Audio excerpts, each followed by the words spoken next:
Welcome back, viewers at home. I am currently joined by an anime enthusiast who will delve into the fascinating story of how the One Piece Jolly Roger flag became a symbol of resistance and unity among Gen Z protesters across Asia and beyond. And my guest tonight, it goes by the name of Daiyaan Wadee. I believe he is not Daiyaan Wadee today. I should have been addressing him as his character as Sanji. Okay, so he will share his insight on the cultural significance on anime and how its message of rebellion and perseverance in the face of adversity have resonated with young people striving for a better tomorrow. Sanji, assalamu alaikum. Jazakallah so much for joining us. Walaikum salam. Thank you for having me. Always a pleasure, and I think it's quite interesting to see that a lot of times when young individuals are protesting or trying to make their points across, they refer to things that speak to them, be it something they do out of leisure or pleasure in that sense. And I think tonight our attention is more on One Piece. For those like myself who are not so well versed with anime, can you talk us through what is the basic premise of One Piece and the character in which you're dressed as? So, One Piece as a show seems to have a bit of a misconception of just being simply a show about pirates, but it's something so much deeper than that. At its core, it's about a show about friendship, a slice of life anime as to which it's preferred. And it's basically about people trying to do their best, whether it's striving towards goals or aspirations, and that's what we see from characters. You mentioned my character, Mia cosplaying Duran.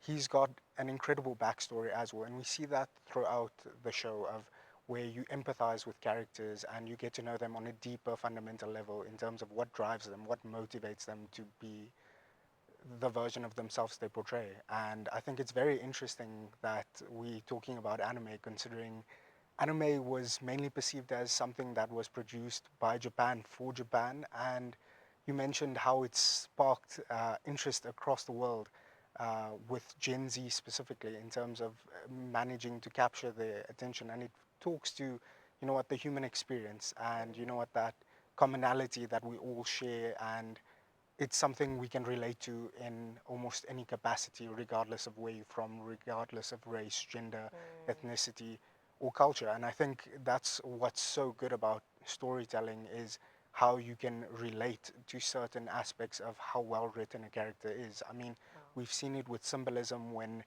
Superman was first introduced and he was brought up as a symbol of hope. And it seems One Piece has kind of followed suit in that capacity and now representing a symbol of freedom. And in particular, why would you, from all the characters that are there, pick Senji? Is there something that he resonates with you personally, or just the written out character that you are drawn to?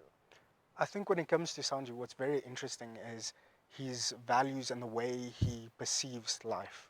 For example, he values food. It's a common practice within certain cultures of, you know what, you don't waste food. And he's got that same sort of mindset, but he takes it a step further. Although it's a show set in a world with violence and pirates, he never uses his hands as a means of violence.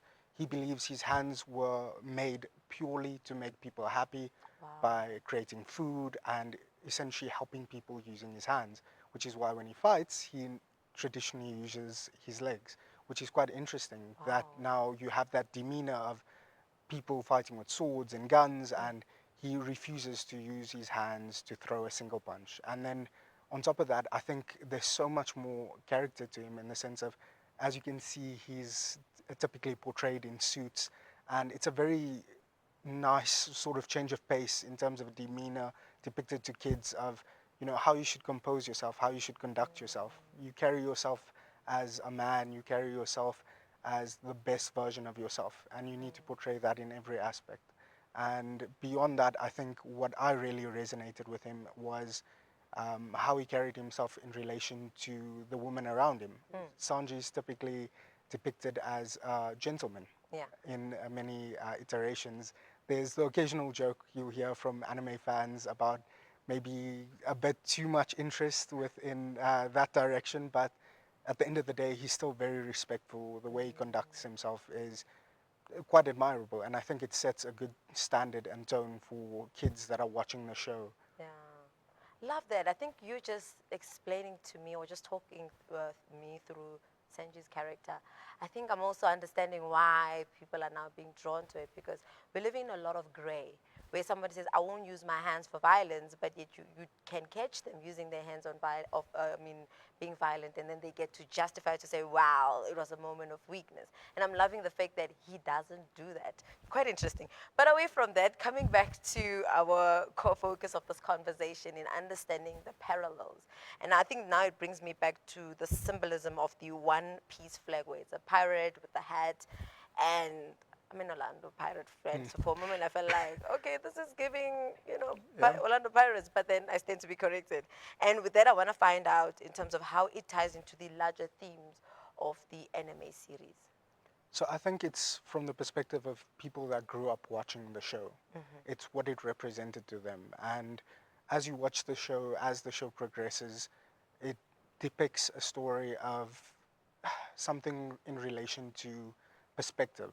And it challenges how we view things.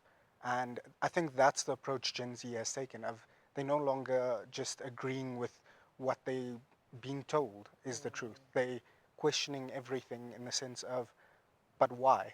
Why is this the case? Should this be the case? Is this actually what's happening? And it's gone so far beyond that because now, as the story progresses, you introduce to personifications of what freedom stands for. I mean, your main character, which is what the Jolly Roger is based off of, Yeah. is personified as the symbol of freedom. And you hear talk of the drums of liberation, and you'll see it in a lot of these inspirational videos on these protests where they talk about why One Piece was so important and why they'd fly that flag as a symbol of freedom. Wow.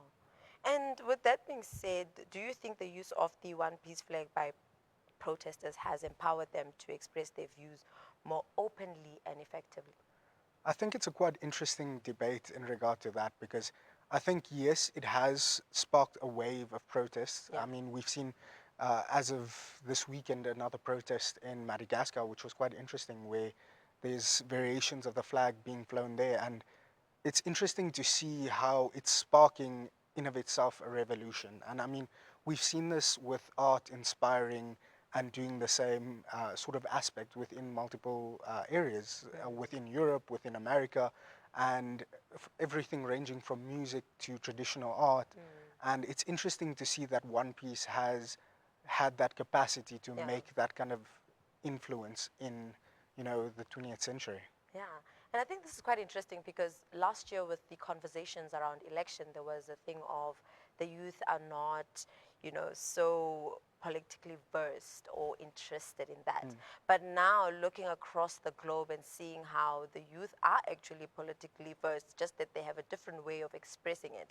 And now in South Africa, it makes me wonder, it's pending an expression to say what it would actually even look like or take in terms of form. I want to find out from you, what is your take on that notion that is out there The notion in regard to in regards to that the youth are not really, politically interested or versed or in that I sense? feel like that fits back into a core element of the story, even in relation to One Piece. Of it's the agenda of a certain group that portrays the youth as such. It might not always be the case. In some cases, you may find people that might not be well versed within the political space, but you find others that are willing to go out and educate themselves, be it at university, be it at home, doing their fair share of due diligence and research. So I think it's an interesting concept of where that source of information is coming from in regards to making comments like that of are the youth actually as ignorant as we portrayed, or do we actually know more than what the media is portraying us as? Period. And Dan, in your opinion, what makes anime such a potent vehicle for conveying messages of social and political resistance? I think what's very interesting is these themes are addressed. At the end of the day, anime is still targeted towards a younger demographic.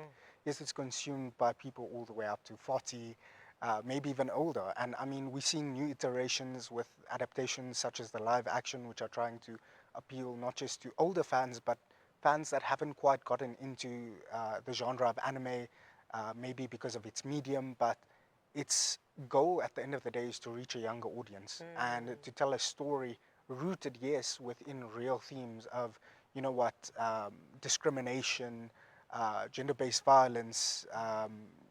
You see themes of slavery. There's such deep themes of corruption and certain elements, but they don't shy away from that. Yes, it's a child show in a certain capacity, Yeah. yes, but at the same time, they don't treat kids like they're talking down to them. They address these issues and they show how to take a stand. They teach values, ethics, morals more than ethics, in the sense of, yes, you've got ethical codes, but your moral compass dictates whether something's right or wrong. And we all human beings at the end of the day, and we see that even within the show.